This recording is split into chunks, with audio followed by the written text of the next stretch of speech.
Neurofibroma क्या है, neurofibroma क्यों होता है, न्यूरोफाइब्रोमा का क्या सच में इलाज है, न्यूरोफाइब्रोमा होने के कारण क्या क्या होते हैं, न्यूरोफाइब्रोमा के प्रकार क्या क्या होते हैं।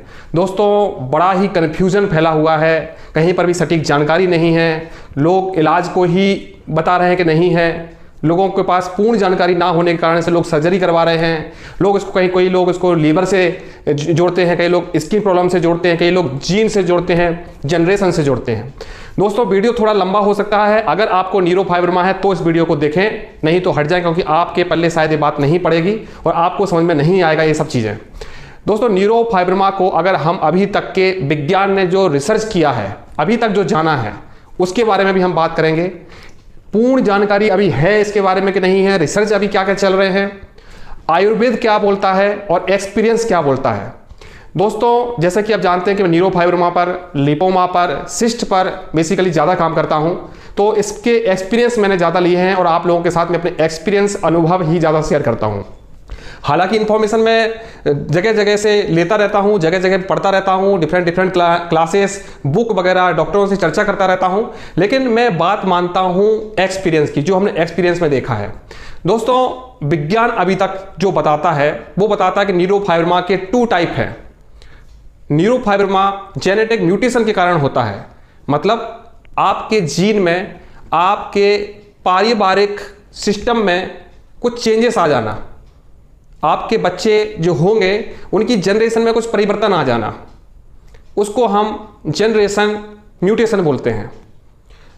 और सरल भाषा में अगर हम इसको बोलें तो बोल सकते हैं कि माता पिता से होने वाले बच्चों में पूर्ण माता पिता के सही तरह से गुण ना आना, या उनमें कुछ अपवाद हो जाना, कुछ चेंजेस हो जाना, कुछ बदलाव हो जाना गर्भाधान के दौरान, उसको न्यूरोफाइब्रोमा की बीमारी आ जाती है। या फिर माता पिता को न्यूरोफाइब्रोमा है, उनसे आपके बच्चों में भी न्यूरोफाइब्रोमा आ जाता है, काफ़ी ज़्यादा चांसेस होते हैं। तो दोस्तों साइंस ने अभी तक ये बताया है, अभी पूर्ण जानकारी नहीं है, रिसर्च चल रहे हैं इसके ऊपर। अभी तक जो डॉक्टर के पास जो एलोपैथी जानकारी है, जो गूगल के पास जानकारी है, उसमें केवल इतना ही बताया गया है कि न्यूरोफाइब्रोमा के 2 टाइप होते हैं। न्यूरोफाइब्रोमा का भी कोई बेसिकली कारण नहीं पता है, ये जेनेटिक म्यूटेशन के कारण होता है या जेनेटिक प्रॉब्लम होता है। लेकिन दोस्तों जैसे कि मैं काम कर रहा हूं, तो मैंने इसमें बहुत समय का रिसर्च है, जो मेरा अनुभव है मैं आज आप लोगों के साथ शेयर करने वाला हूं। दोस्तों आयुर्वेद में इस रोग को विस्फोटक कैटेगरी में रखा गया है। विस्फोटक रोग बहुत प्रकार के होते हैं, जैसे कि एलोपैथी साइंस जो बताती है वो बताती है कि न्यूरोफाइब्रोमा 2 टाइप होता है, टाइप 1, टाइप 2। जिस न्यूरोफाइब्रोमा में स्किन के ऊपर छोटे छोटे ट्यूमर उठ जाते हैं और ब्राउन कलर का या चॉकलेटी कलर के दाग आने लगते हैं, उसे टाइप 1 बोला जाता है।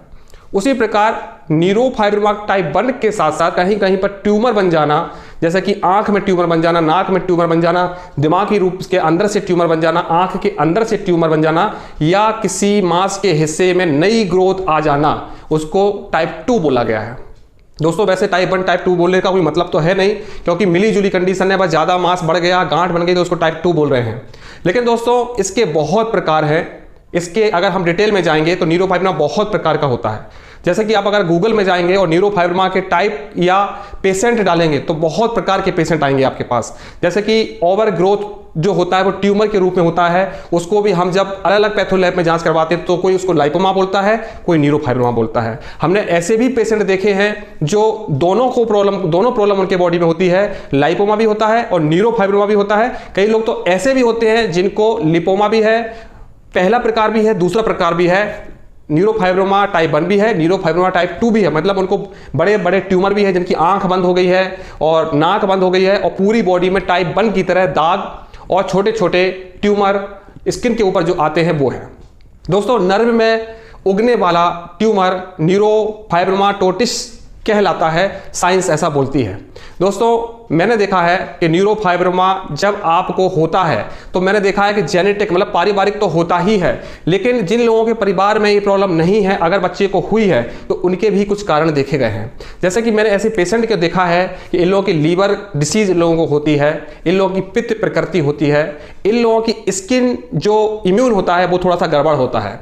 जैसे एक एग्जाम्पल आपको देता हूँ कि आपको कहीं चोट लग जाती है या आपकी स्किन कट लग जाता है तो आपकी स्किन वहाँ पर भरने लगती है, वहां पर जो कट होता है वो चिपक जाता है आपस में, वहां की स्किन जो है वो ग्रोथ होती है कहां तक, जहां तक आपकी स्किन है। लेकिन न्यूरोफाइब्रोमा में इम्यून इस तरह का बिगड़ा हुआ होता है कि वहां पर जब चोट लगती है तो वहां पर मास ओवरग्रोथ के रूप में होता है। मैंने बहुत से पेशेंट को ऐसे भी देखा है कि जिनको पिंपल हुआ और पिंपल के बाद वो न्यूरोफाइब्रोमा की गांठ बन गई, क्योंकि उनको मास ओवरग्रोथ हुआ। बहुत से लोगों को केवल न्यूरोफाइब्रोमा चेहरे पर हुआ, बोले कि हमने को ऐसा लगा कि हमें पहले पिंपल था, उसके बाद धीरे धीरे करके ये बड़ा होता गया। बहुत से लोगों को न्यूरोफाइब्रोमा स्किन के ऊपर गांठ के रूप में आई। बहुत से लोगों को न्यूरोफाइब्रोमा स्किन के ऊपर एक कील की तरह आई। बहुत से लोगों को न्यूरोफाइब्रोमा लिपोमा की गांठ और लिपोमा की गांठ के साथ साथ उनको स्किन के ऊपर एक पिंपल की तरह आई।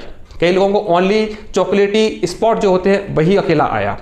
मैंने जब इन पेशेंट के रिसर्च किया, इन पेशेंट के बारे में जाना, तो मैंने देखा कि ऐसे पेशेंट की प्रकृति गर्म होती है। जब ये लोग माँ के पेट में थे तो बताते हैं कि उनकी माँ की तबीयत ज़्यादा खराब होती थी, या माँ उनकी बहुत सारी मेडिसिन यूज़ की थी, या माँ उनकी बहुत ज़्यादा स्ट्रेस में रहती थी। ये भी मैंने बहुत से पेशेंट से पूछा तो उनका ये सिमिलर कारण बताया गया। अब जिन लोगों के साथ ऐसी कंडीशन नहीं थी तो और लोगों से हमने पूछा तो वो हमको बताया कि सर हमको बॉडी गर्म लगती है, हमारी बॉडी में गर्मी ज़्यादा रहती है, हमको भूख कम लगती है, हमको नींद कम आती है, हमारा भूख जो है नॉर्मल कंडीशंस नॉर्मल लोगों से थोड़ा सा कम रहता है। तो ये जो प्रॉब्लम है कहीं ना कहीं लीवर से जुड़ी हुई प्रॉब्लम है। इसके बाद कुछ लोग हमको ऐसे भी मिले जिनको कहीं बॉडी में कट लगा, जैसे बहुत से लोग बार्बर के पास गए और उन्हें शेविंग करवाई।